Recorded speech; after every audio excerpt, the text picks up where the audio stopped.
Hello. Have you ever thought about the fact that when you set a goal, something unforeseen can happen on the way to achieving it?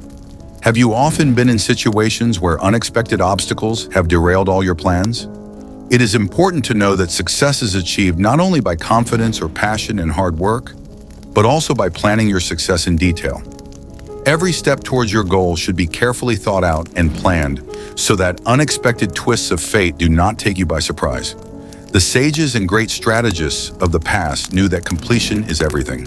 Planning to the very end involves anticipating all the possible consequences and obstacles that might get in the way.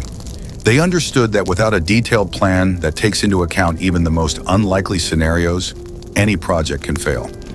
Those who have achieved great success have always thought their actions many steps ahead, anticipating and preventing potential problems.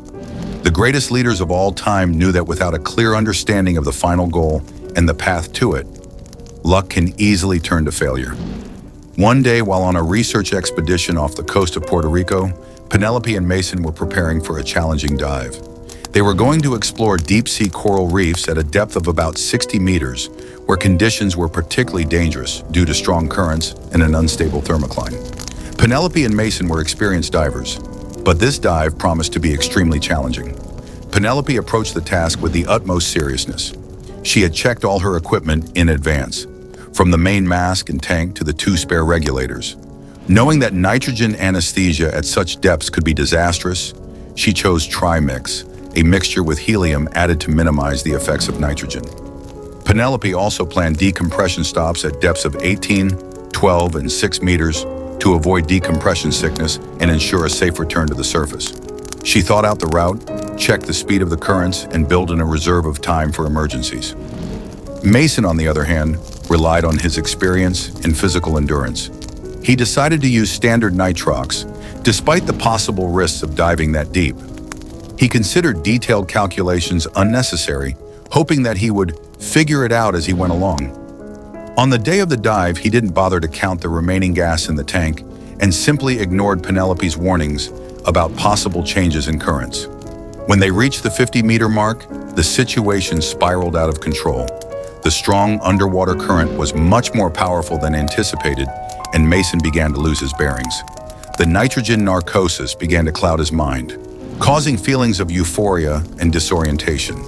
He began to breathe faster, resulting in rapid air consumption. In attempting an emergency ascent, Mason made one of his most fatal mistakes. He violated the decompression stop plan. Penelope noticed her partner's panicked behavior and immediately intervened. She stopped him at a depth of 30 meters and forced him to stabilize his breathing. Mason was already barely managing the regulator and was on the verge of losing consciousness. Penelope took control, slowed their ascent, and made forced stops at each of the critical depth marks to avoid gas bubbles forming in Mason's blood. At the surface, Mason was in critical condition. He was immediately taken to a hyperbaric chamber to prevent the development of caisson disease, but his recovery was long and painful. Mason was forced to stop diving for many months due to severe lung and joint damage caused by decompression sickness. His mistakes nearly cost him his life. This incident was a tragic lesson for Mason. Lack of planning until the end and complacency proved to be his worst enemies. Penelope, on the other hand, avoided disaster and saved her partner thanks to accurate calculation and a well-thought-out plan. So, to succeed, plan everything to the very end. Take into account all possible consequences, obstacles, and unexpected twists and turns that could even hypothetically occur. If you have thought through everything down to the smallest detail, you will not be crushed by circumstances or accidents. Fortune smiles on those who carefully prepare and anticipate the future. Gently nudge it in the right direction, thinking over every step you take. Only in this way you will be able to control your future and know when you need to stop, having reached your goal. In a world ruled by unpredictability and chaos, detailed planning becomes your main ally and the key to success.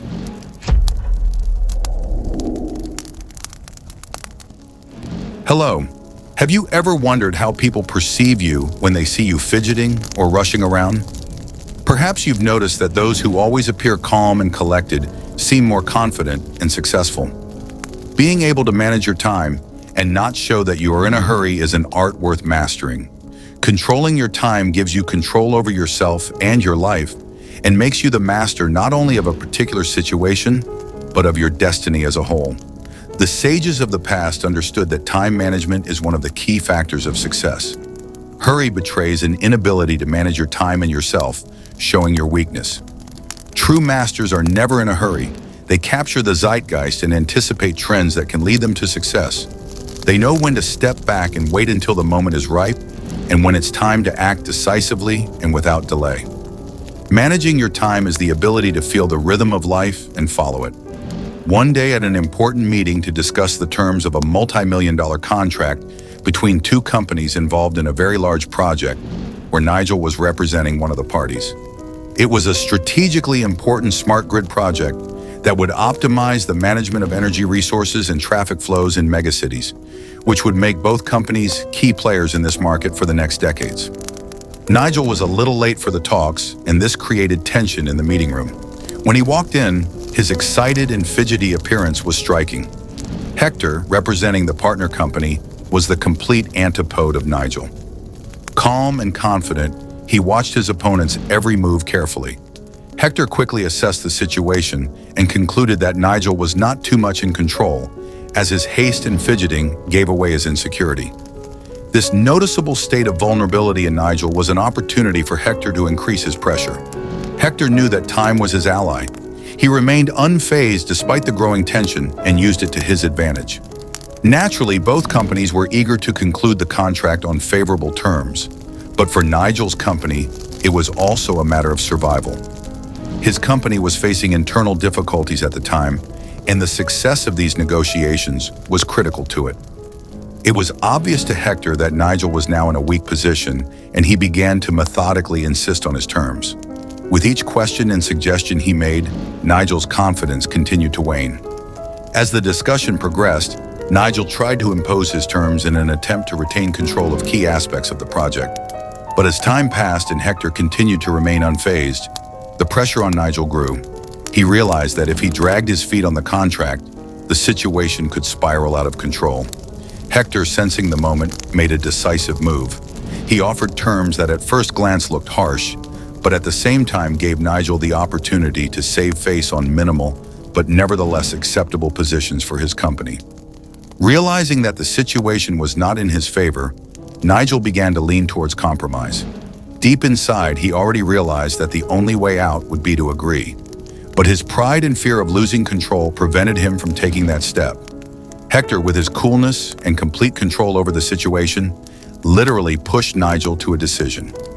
Realizing that time was not working for him, Nigel realized that if he did not accept Hector's offer now, his company could lose not only this contract, but also its market share.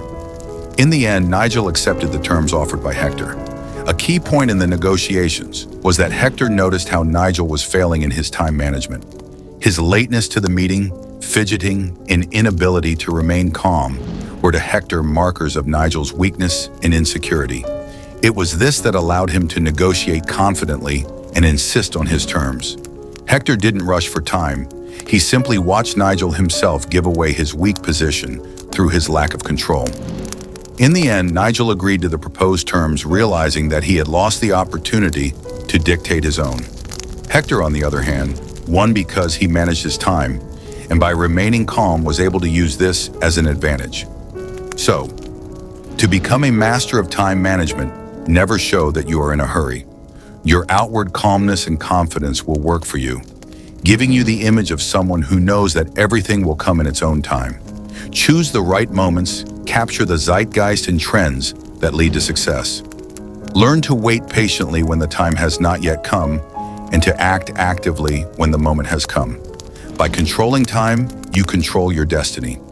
Mastery of this art will give you an edge in a world where everyone wants to be on time, but few really understand how to do it.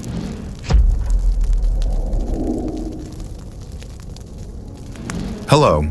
Have you ever felt that your plans and actions became a target for criticism or attack? Perhaps you have noticed at times like this that as soon as you take a specific form or follow strict rules, you become vulnerable to attack. In today's world where everything is constantly changing, being flexible and unpredictable is the key to survival and success. The sages of the past understood that stability and certainty can be a trap. Once your plans and actions become clear, your enemies have the opportunity to attack you. True wisdom lies in the ability to adapt to change and be flexible and fickle.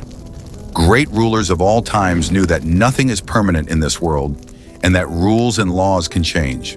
They always preferred to stay on the move, being always ready for change and unpredictable twists of fate. At a mixed martial arts tournament in Miami, two of the strongest female athletes met, Chloe from the United States and Mercedes from Mexico. Both were known on the international arena, and this fight promised to be spectacular. Mercedes was always characterized by her aggressive style. Her rapid and powerful attacks often forced her opponents to retreat. She was straightforward and always tried to crush her opponent as quickly as possible. Chloe, on the contrary, was flexible. She did not make a clear plan in advance and instead preferred to change her behavior depending on the situation, as if it had no definite form. There was no clear line in her style, and that's why she became unpredictable for her opponents. From the very beginning of the fight, Mercedes went on the attack, imposing her pressure and aggression. Her punches came one after another, but Chloe did not get involved in a direct collision. She constantly maneuvered, playing with distance and avoiding direct blows. Mercedes, who was expecting resistance, met with unexpected flexibility and agility of Chloe, who constantly evaded her attacks. At this point, Chloe seemed to dissolve into her movements without giving Mercedes the opportunity to focus on one style of fighting. As the fight went on, Mercedes' aggression began to work against herself. Her predictable attacks became more and more desperate, while Chloe changed her tactics every time. She switched to close combat or went to the distance, alternating between defense tactics and attempts to attack. This introduced chaos into the actions of Mercedes, who was used to constant pressure, but now could not understand how to act against such a shapeless opponent. By the third round, it became clear that Chloe was using her unpredictability as her main weapon. She did not stick to one scheme. Each time changing her approach, she deprived Mercedes of the opportunity to adapt. In the final round, when Mercedes tried to impose another series of punches, Chloe abruptly changed tactics, moving the fight to the parterre. Mercedes was disoriented and unable to defend herself effectively. Chloe finished the fight with powerful elbow strikes that forced the referee to stop the fight. Chloe won not because of strength or speed, but because she didn't allow herself to be boxed into a single style. She took on an indefinable shape, becoming elusive to her opponent. Mercedes lost because her style was predictable, while Chloe showed that in martial arts, as in life, the one who can change and adapt wins. So, to protect yourself and succeed, embrace the uncertainty of form. Avoid rigid frameworks and clear plans that can make you vulnerable. Embrace change as an integral part of life and be willing to constantly move and adapt. Be like water, fluid and formless, always ready to take whatever form it takes to overcome obstacles. In a world where everything flows and everything changes, your ability to be flexible and adaptive will be your greatest asset. Don't bet on stability and long-term order. Bet on the ability to change and adapt.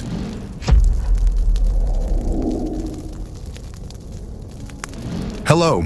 Have you ever had moments when you felt that your words were not getting you the desired result? Perhaps you've ever entered an argument with all kinds of arguments, but instead of convincing your opponents, you only escalated the conflict? Words can be a powerful tool, but they often lead to lack of results and frustration. Actions speak louder than words and can be much more effective in getting you to the results you want. The sages and great leaders of the past knew that true power and influence lies in actions, not words. Arguments and verbal battles may only bring temporary triumph, but in the long run, they rarely lead to sustainable results. People may argue with your words, but arguing with your actions will be extremely difficult. Demonstrating rather than explaining is the key to persuasion and long-term success. Great leaders of the past have always preferred to show their power through actions, leaving their accomplishments to speak for themselves. In a small Louisiana coastal town, life flowed smoothly, but there were always those who dreamed of something bigger. Carter, the local talker, was always gathering friends to discuss his grand ideas. He often talked about how he wanted to open a store to sell fishing tackle because locals and fishermen had to travel to New Orleans for it, which was not always possible and certainly expensive. His enthusiastic speeches were mesmerizing at first, but they became more and more meaningless every day. Carter preferred to waste time talking instead of acting. While Carter only talked, Aaron, a man of action, saw the problem and knew how to solve it. He understood that real success comes through real action, not words. Without wasting time on idle discussions, Aaron gathered all his savings, took a small loan from the bank, and rented a small pavilion on the outskirts of the town. Working 15 to 20 hours a day, he built the racks for the goods himself, and having completely organized the whole pavilion, filled it with all the necessary goods. When Aaron announced the launch, most of the locals came to enjoy the opening of his store. The townspeople were pleasantly surprised that everyone would now be able to buy everything they needed just a few steps away from home. Aaron offered customers quality gear at reasonable prices and showed genuine interest in each customer, thus quickly gaining the trust of the locals. His business became successful, and this was a direct result of his actions. Of course, at the opening of Aaron's store, Carter did not miss the opportunity to once again ramble about his grand plans. He talked about how his future store would be much cooler than Aaron's, that it would have the latest gear, that there would be a small pub near the store for fishermen to discuss their catches. Carter spoke enthusiastically about how his future business would be a center of attraction for everyone in the area, without saying a word about his actual actions. Aaron and the locals in attendance looked at each other with barely contained laughter. They realized, of course, that behind all these loud promises, as always, there was nothing but empty words. Aaron walked home physically tired after his first day of work, but he was elated because he realized that his actions had brought him success, while Carter remained only in his fantasy world. It was obvious to the people of this town that day that talk of grandiose plans could not overshadow real success based on determination and hard work. So, to pursue victory and influence, always focus on actions, not words. Stop wasting time and energy on arguments and explanations. Instead, show people what you want to accomplish solely through your actions. Your actions should be more eloquent than words, demonstrating your determination and ability to get things done. When you act instead of talk, you become more persuasive and influential. Remember that real victory is achieved through action, not idle chatter.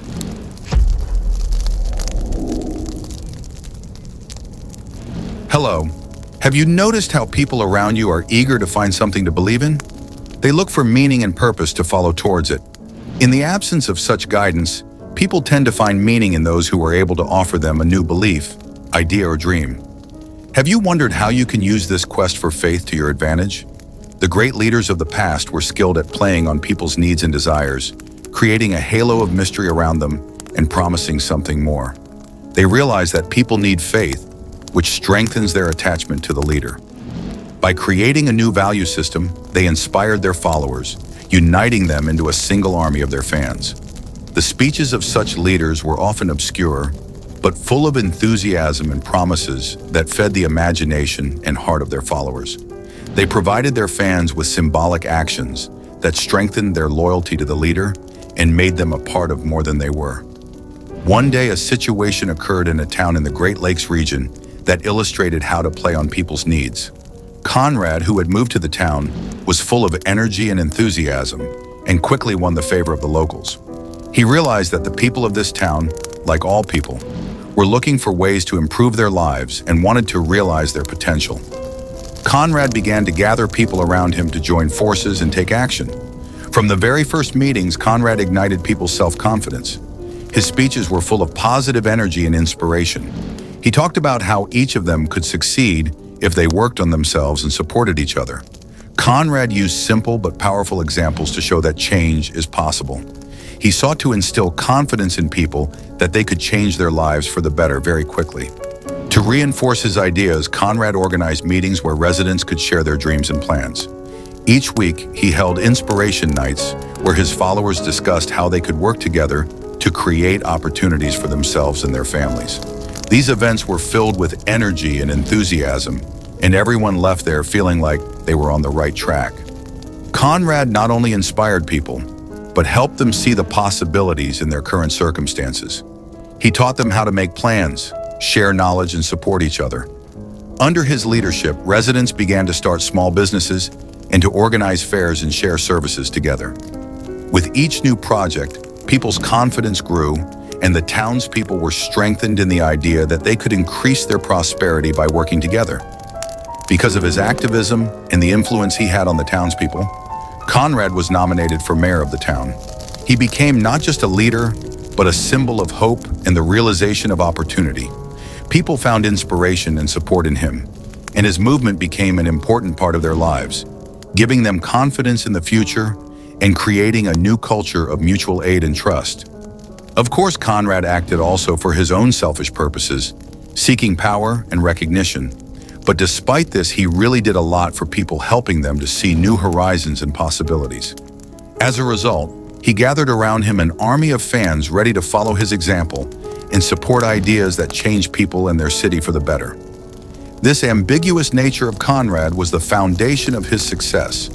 He skillfully combined personal ambition with a genuine desire to help others. So, if you want to create an army of your fans and gain unlimited power, become the object of their desire and belief. Offer them a new idea or dream that they can accept and follow. Let your speeches be full of enthusiasm and promise as you give them hope and purpose. Encourage them to become actively involved in your cause and show them your commitment to common goals. In a world lacking clear benchmarks and great role models, your new value system will be a powerful tool for uniting and guiding people. By building an army of fans, you will gain the power and influence that will keep you on the road to success.